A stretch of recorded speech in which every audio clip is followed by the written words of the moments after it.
පානික වශයෙන් වෙනස්. මේ මතේම නැහැ.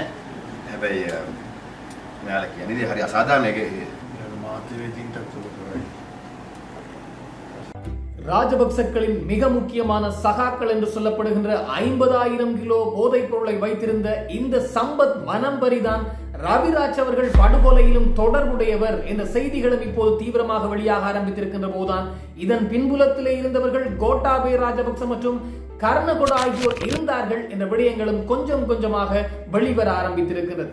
அத்தோடு தங்களை கைது செய்வதிலிருந்து காப்பாற்றுவதற்கும் இந்த அரசாங்கத்தினுடைய நடவடிக்கைகளிலிருந்து காத்துக் கொள்வதற்கும் இப்போது பிபித்துரு கெல உரிமையை குறிப்பாக உதயகமன்பல மற்றும் நாமல் ராஜபக்ச சாகர காரியவசம் சஜித் பிரேமதாச ரணில் விக்ரமசிங்க தரப்பு இப்போது ஒன்றிணைவது பற்றி தீவிர பேச்சுக்களும் இடம்பெற ஆரம்பித்திருக்கின்றது. அத்தோடு நிலங்கவிடம் நடத்தப்பட்ட இந்த கெசல்பத்ர பத்மே மற்றும் நிலங்கவிடம் நடத்தப்பட்ட விசாரணைகளிலே களுத்துறை பகுதியிலே வைத்து மேலும் 2 பேர் கைது செய்யப்பட்டிருப்பதாகவும் அவர்களிடமும் இருந்து துப்பாக்கிகள் மீட்கப்பட்டிருப்பதாகவும் சொல்லப்பட்டிருக்கின்றது. இந்த விடயங்கள் பற்றி தான் இந்த தொகுப்பினூடாக முழுமையாக பேச போகின்றோம். அன்புறவர்கள் எல்லோருக்குமே வணக்கம். இந்த ரவிராஜ் அவர்கள், அதாவது முன்னாள் நாடாளுமன்ற உறுப்பினர், தமிழ் தேசிய கூட்டமைப்பு நாடாளுமன்ற உறுப்பினராக இருந்த ரவிராஜ் அவர்கள் 2006ஆம் ஆண்டு காலப்பகுதியிலே இந்த நாரகன்பட்டி, கொழும்பினுடைய நாரகன்பட்டி பகுதியிலே வைத்து சுட்டு கொலை செய்யப்பட்டிருந்தார். இதன் போது அவருடைய மெய்ப்பாதுகாவலரான லக்ஷ்மண் அவர்களும் சுட்டு கொலை செய்யப்பட்டிருந்தார்கள். இரட்டை கொலை இடம்பெற்றிருந்ததுதான் சொல்ல வேண்டும். இது தொடர்பாக மிக பெரும் தீவிர பேசுபொருளாக மாறி சில தரப்பு கைது செய்யப்பட்டு இப்போதும் அவர்கள் பெரும் விளக்கமறியலில் வைக்கப்பட்டிருந்த போதிலும் அது தொடர்பான ஒரு விடயம் இப்போது வெளிவர ஆரம்பித்திருக்கின்றது.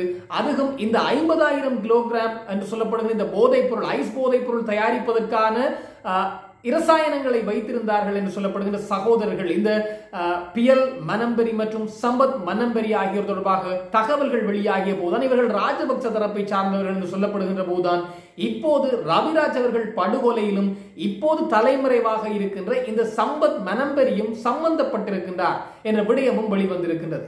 எனவே இதிலே ஒரு சில ஊடகங்கள், குறிப்பாக ஐபிசி தமிழ் என்று சொல்லப்படுகின்ற ஊடகமும் அதனோடு இணைந்த பல அவர்களுடைய சகோதர ஊடகங்களும் இந்த செய்தியை வெளிப்படுத்திய போது என்னுடைய உண்மைத்தன்மையை அறிவதற்காக தென்னிலங்கையினுடைய ஊடகங்களையும் பார்க்கின்ற போது இதிலே லங்கா ஹொட் நியூஸ் என்று சொல்லப்படுகின்ற ஒரு இணையவழி ஊடகத்திலும் இந்த செய்தி பிரசுரிக்கப்பட்டிருக்கின்றது. அதாவது ரவிராஜ் கொலை வழக்கிலே சம்பந்தப்பட்டவர் அல்லது சந்தேக நபராக கைது செய்யப்பட்டவர் தான் இந்த சம்பத் மனம்பரி என்று சொல்லப்படுகின்றவர்.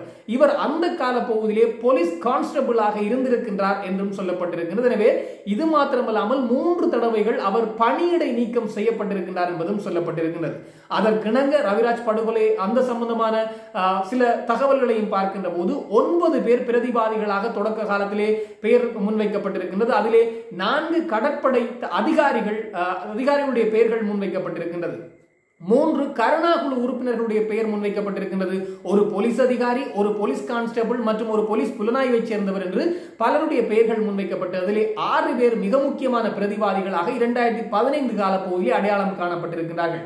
அதிலே சம்பத் முனசேன என்று சொல்லப்படுகின்ற ஒரு கடற்படை அதிகாரி தன்னுடைய மிக முக்கியமான சூத்திரதாரி என்று சொல்லப்பட்டது மாத்திரமல்லாமல் அவர் கோட்டாபய ராஜபக்சனுடைய பாதுகாப்பு அதிகாரியாகவும் அத்தோடு கடற்படை தளபதியாக இருந்த வசந்த கர்ணகோடவினுடைய பாதுகாப்பு அதிகாரியாகவும் செயற்பட்டவர் என்று சொல்லப்பட்டிருக்கிறது. எனவே ரவிராஜ் அவர்கள் படுகொலையை சம்பந்தப்பட்டது முழுக்க கடற்படை அதிகாரிகளும் அத்தோடு போலீஸும் அத்தோடு கருணாகுழு உறுப்பினர்களும் தான் சம்பந்தப்பட்டிருக்கின்றார்கள் என்று சொல்லப்பட்ட வந்த போதுதான் அதிலே ஒரு போலீஸ் கான்ஸ்டபிள் சம்பந்தப்பட்டிருக்கின்றார் என்று சொல்லப்படுகின்ற நபர் தான் இந்த சம்பத் மனம்பரியாக இருக்கலாம் என்பதுதான் பலருடைய கருத்தாக இருக்கிறது. அதையும் இப்போது ஊடகங்கள், இந்த நான் சொன்ன 2 ஊடகங்களும் இந்த விடயத்தை மேற்கோள் காட்டி செய்திகளை வெளிப்படுத்தி இருக்கின்றார்கள் என்பதுதான் மிக முக்கியமான விடயம்.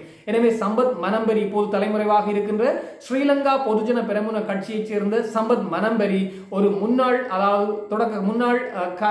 போலீஸ் கான்ஸ்டபிளாக இருந்தார், போலீஸ் அதிகாரியாக இருந்தார் என்ற செய்திகள் வெளியாகி இருக்கின்றது. இவர் ரவிராஜ் கொலை வழக்கிலே சந்தேக நபராக கைது செய்யப்பட்ட போதும் பணியிடை நீக்கம் செய்யப்பட்டிருக்கின்றாராம். பிற்பட்ட காலங்களில் 2016ஆம் ஆண்டு காலப்பகுதியிலும் மொனராகல பகுதியிலே 106 கிலோ போதைப் பொருளை ஒரு வாகனத்திலே வைத்து கடத்தினார். அப்போதும் அவர் போலீஸாக இருக்கின்ற போது கடத்தினார் என்ற போர்வையிலும் கைது செய்யப்பட்டு அவர் பணியிடை நீக்கம் செய்யப்பட்டிருக்கிறார்.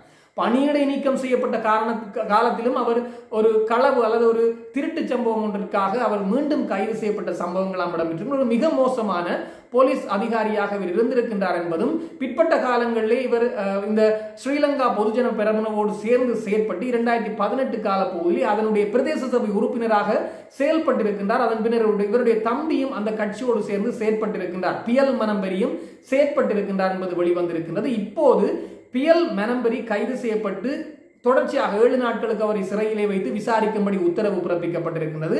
அவருடைய அண்ணனான இந்த முன்னாள் போலீஸ் அதிகாரி என்று சொல்லப்படுகின்ற இந்த சம்பத் மனம்பெரியை தேடி வருகின்றார்கள் என்றும் சொல்லப்பட்டிருக்கின்றது. எனவே இவர்களுக்கு சொந்தமான காணியிலே இருந்துதான் கிட்டத்தட்ட 50,000 கிலோ வரையிலான ஐஸ் போதைப் பொருள் தயாரிப்பதற்கு பயன்படுத்தப்படுகின்ற அந்த இரசாயனங்கள் மீட்கப்பட்டிருந்தது. எனவே இது மாத்திரம்தான் மீட்கப்பட்டது என்று நாங்கள் அடிக்கடி செய்திகளை பார்த்துக் கொண்டிருக்கின்ற போது அங்கே 5 கைக்குண்டுகளும் மீட்கப்பட்டிருக்கின்றதாம்.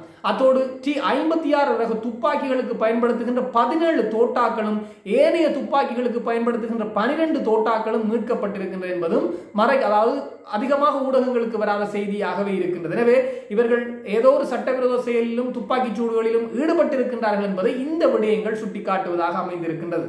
அத்தோடு இந்த அம்பாந்தோட்டையினுடைய மித்தனிய பகுதியிலே தான் இந்த 50,000 கிலோகிராம் என்று சொல்லப்படுகின்ற ஐஸ் போதைப் பொருளுக்கான இரசாயனம் மீட்கப்பட்டிருந்த போது இப்போது தங்காலை பகுதியிலும் இந்த ஐஸ் போதைப் பொருளுக்கு தேவையான அதுவும் அம்பாந்தோட்டை மாவட்டம் தான் என்பதுதான் மிக மிக கொஞ்சம் சிரிப்பை ஏற்படுத்துகின்றது. காரணம் அம்பாந்தோட்டை என்றால் அதற்கு சொந்தக்காரர்கள் யார் என்று எல்லோருக்கும் தெரியும். எனவே இந்த தங்காலை பகுதியிலிருந்து இப்போது இந்த ஐஸ் போதைப் பொருளுக்கு பயன்படுத்தக்கூடிய இரசாயனங்கள் மீட்கப்பட்டிருப்பதாக சொல்லப்பட்டிருக்கின்றது. இந்த விடயத்தை அங்குள்ள மக்கள் சந்தேகத்தின் அடிப்படையில் போலீசாருக்கு தகவல் வழங்கி அதன் அடிப்படையில் அங்கே மீட்கப்பட்டிருப்பதாக சொல்லப்பட்டிருக்கின்றது. எனவே இது ஒரு மிகப்பெரிய ஒரு செய்தியாக இப்போது அதாவது இலங்கை காப்பாற்றப்பட்டு விட்டது என்ற அடிப்படையில் சொல்லி வருகின்றார்கள் பலர். காரணம் இந்த 50,000 கிலோவும் இந்த இரசாயனங்களும் எத்தனையோ ஆயிரம் கிலோ வரையிலான ஐஸ் போதைப் பொருட்களை தயாரிப்பதற்கு பயன்படுத்தப்பட்டிருக்கலாம். அப்படி நடந்திருந்தால் இலங்கையை நாசமாக போயிருக்கும் என்ற அடிப்படையில் பலரும்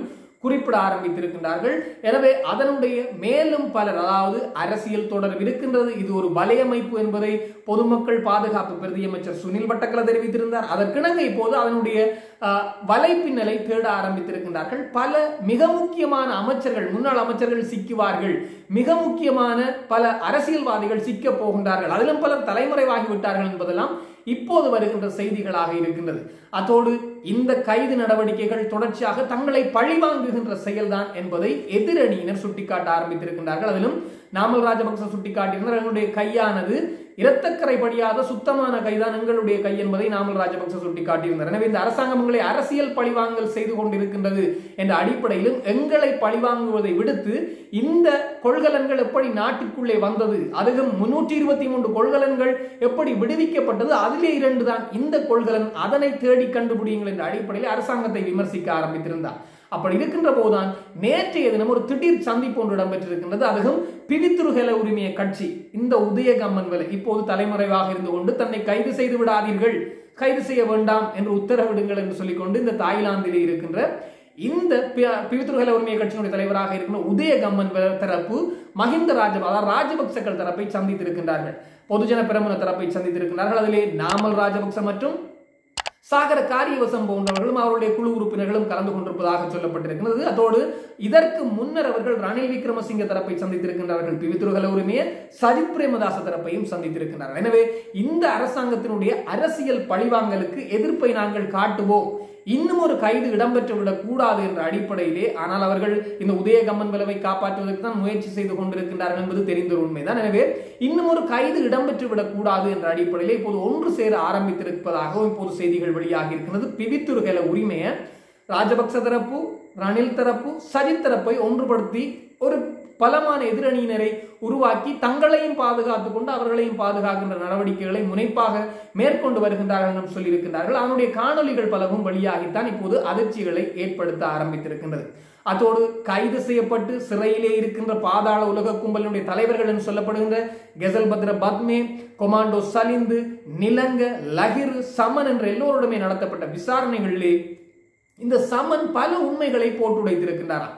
அவர்களுக்குள்ளே இப்போது பிளவு ஆரம்பித்து விட்டு ஒவ்வொருவரை போட்டுக் கொடுக்க ஆரம்பித்திருக்கிறார்கள் உண்மையான விடயம்.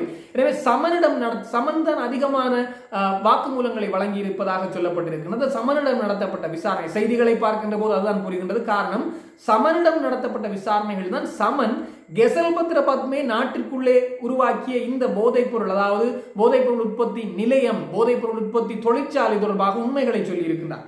இப்போது இந்த கண்டெய்னர்கள், அதாவது கொள்கலன்கள் மீட்கப்பட்டதற்கு சமன் வழங்கிய வாக்குமூலம் தான். அதே போன்று நுவரேலியாவிலே 2 பாகிஸ்தானியர்களை கொண்டு அங்கே இந்த போதைப் பொருள் தொழிற்சாலை ஒன்று இயங்கி வருகின்றது என்பதை சொன்னதும் சமன் தான் என்ற அடிப்படையில் தான் பொதுமக்கள் பாதுகாப்பு அமைச்சகம் தெரிவித்திருக்கின்றார். எனவே ஒவ்வொருவரும் தங்களுடைய வாக்குமூலங்களை கொடுக்க ஆரம்பித்திருக்கின்றார்கள். ஒரு மிக பெரும் வலையமைப்பு சிக்க ஆரம்பித்திருக்கின்றது என்பதுதான் மிக மிக முக்கியமான விடயமாக இருக்கின்றது. எனவே பொறுத்திருந்து பார்ப்போம் இன்னும் யாரெல்லாம் இந்த வலைவீச்சிலே சிக்க போகின்றார்கள் என்பதை. இது தொடர்பாக இன்னும் பல தகவல்கள் வருகின்ற போது உடனுக்குடன் தெரியப்படுத்த நானும் தயாராக இருக்கிறேன். அதுக்கு முதல் மிஸ்டர் ஈழத்தமிழன் எனது யூடியூப் சேனலுக்கு நிறைய பேர் உங்களுடைய ஆதரவுகளை தந்து கொண்டிருக்கிறீர்கள். எல்லோருக்குமே என்னுடைய மனமார்ந்த நன்றிகள். இந்த காணொலிக்கு நீங்களும் புதுசாக வந்திருந்தால் நீங்களும் இந்த சேனலை சப்ஸ்கிரைப் பண்ணுங்க, லைக் பண்ணுங்க, கமெண்ட்ஸ் பண்ணுங்க. இந்த காணொலி பிடிச்சிருந்தால் உறவினர்கள் நண்பர்களுடன் பகிர்ந்து கொண்டீங்கன்றால் எனக்கும் ஒரு ஆதரவாக இருக்கும் தொடர்ச்சியாக காணொலிகளை செய்வதற்கு. இன்னும் ஒரு தொகுப்போடு சந்திக்கலாம். உங்களிடம் விடைபெறும் நான் என்றும் உங்கள் அன்பின் ஈழன். வணக்கம்.